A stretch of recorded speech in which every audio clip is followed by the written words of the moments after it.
ورحمۃ اللہ وبرکاتہ۔ محترم نے لکھا جی سوال ہے کہ ایک عورت کا خامن لاپتہ ہو جاتا ہے تو اس عورت کے لیے کیا حکم ہے، کتنی مدت انتظار کرے اپنے خامن کا؟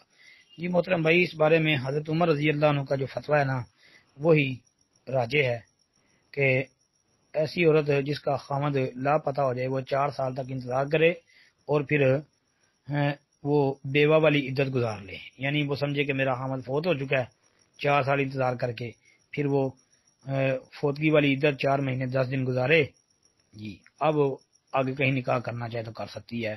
یہ حضرت عمر رضی اللہ عنہ کا فتویٰ موطا امام مالک کے اندر موجود ہے، جلد 2 صفحہ 575 پر، اور بہقی کے اندر بھی آتا ہے جلد 7 صفحہ 445 پر۔ امام شافعی رحمۃ اللہ علیہ نے بھی یہی بات نقل کی ہے اپنی کتاب الام کے اندر حضرت عمر سے، اور بھی اہل علم کا یہی فتویٰ ہے جی۔ حضرت عمر رضی اللہ عنہ کے اس فتوے کی بنیاد پر ہی اہل فتویٰ نے فتویٰ دیا ہے جی۔ باقی جو حنفی کہتے ہیں 120 سال تک یا 90 سال تک انتظار کرے، یہ تو بھائی انہوں نے دین کے ساتھ مذاق ہی کیا ہے جی۔ السلام علیکم ورحمۃ اللہ۔